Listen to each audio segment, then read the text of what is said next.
Ladies and gentlemen, we're at the Grand Canyon University press conference where they just defeated University of Oregon 7-2 to clinch a spot in the national semifinal game. The floor is open for questions.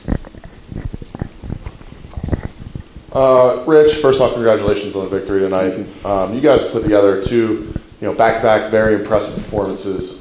In my opinion, all three facets of the game.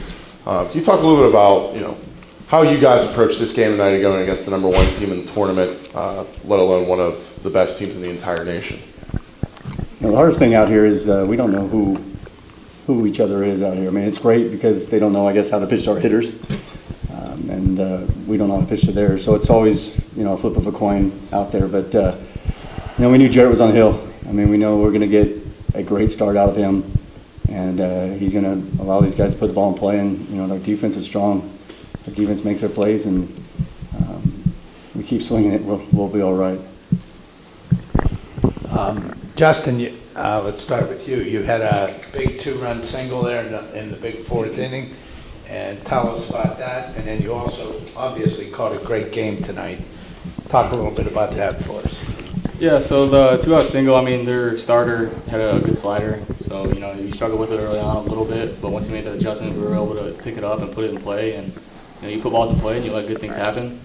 And the game behind the plate, when Jarrett goes on the mound, you know what you're going to get. You're going to get 7, 8, 9 innings strong. He's going to throw strikes. He's going to mix in his off-speed pitches. So as a catcher, it's easy for me. I don't want any credit. All the credit goes to Jarrett. It's easy for me because he hits spots. We're on the same mindset when it comes to what pitches to throw. And, it just makes for a great pitcher-catcher relationship. Jarrett, question for you. Great game today. As Coach said, other teams don't know how to prepare for your hitters because of the unfamiliarity. How did you go ahead and prepare for Oregon, not being familiar with their lineup? That's kind of hard. I don't really. I just come out and pitch. I'm not trying to go out there and lose, so I'm just going to go try to get a win, I guess. There's no preparing for a game when you have no idea what you're going to come out and get. We show up on the first day we were here.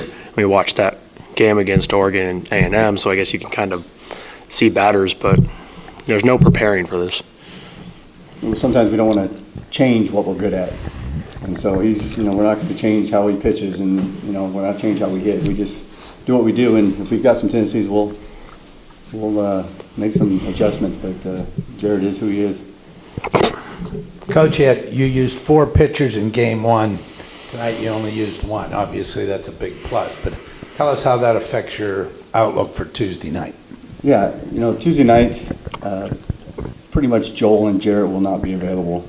We've got the rest of the staff. Like I said, we've got two starters still sitting on the bench waiting to pitch. There's a good chance we try to split the game with them.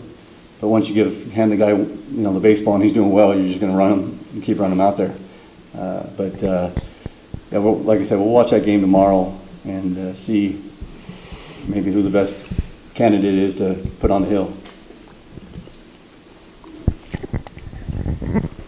Coach, things seem to be going your way when you run a suicide squeeze and fail to put the bunt down, but the runner still scores. Can you walk us kind of through the thinking there? Is that something you've done throughout the course of the year, or what was the strategy there?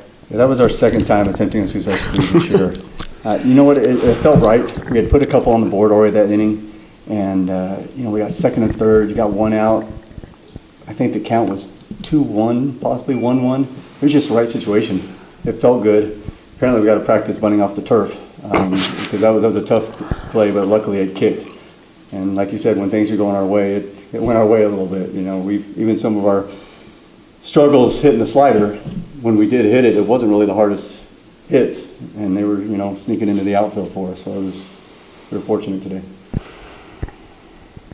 Coach, you played at the University of Oregon tonight, both of you West Coast teams, 2 of the furthest distance traveled teams in this tournament. Obviously, that puts a damper on how many of your fans can travel and attend and cheer for you. But speak to what you've gotten in feedback from back home, those listening online, following from afar, and has the university been supportive of you guys in your quest here so far? Our support system here has been great. We even picked up there's a couple that met us at Chick-fil-A the very first day we were here. We weren't even playing yet. They've been at both of our games. They knew about the D2 tournament going on here. They knew about, what's going on over in North Carolina. And I turn around tonight and they're in the stands again. So the support here has been great. We've had probably 8 families possibly out here, if not maybe more, supporting us.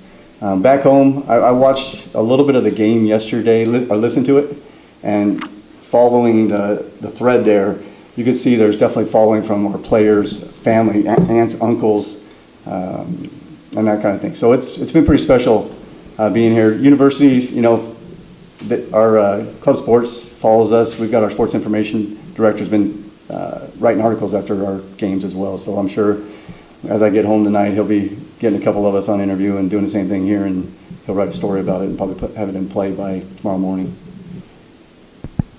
Any further questions? Thank you very much, gentlemen. Thank you. Thank you.